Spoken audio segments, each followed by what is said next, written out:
Глава Якутии Сан Николаев поднялся на 3 позиции в рейтинге влияния губернаторов. Теперь он занимает 43-ю строку в рейтинге глав субъектов России по состоянию на декабрь 2019 года, передает агентство политических и экономических коммуникаций. Методика исследования – это экспертный опрос, который проводится методом закрытого анкетирования. В нем принимает участие 27 экспертов. Вначале каждый из экспертов оценивает влияние каждого из кандидатов, представленных в анкете, а затем определяется средний балл.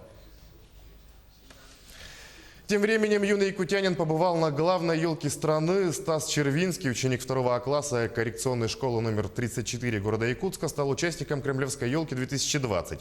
Как признается школьник, больше всего ему понравилось кремлевское представление, где во всем великолепии показали сказочных персонажей из разных стран. Напомним, заветное желание маленького Стаса исполнилось благодаря тому, что глава Якутии Сан Николаев принял участие в акции «Елка желаний» и вытянул именно его.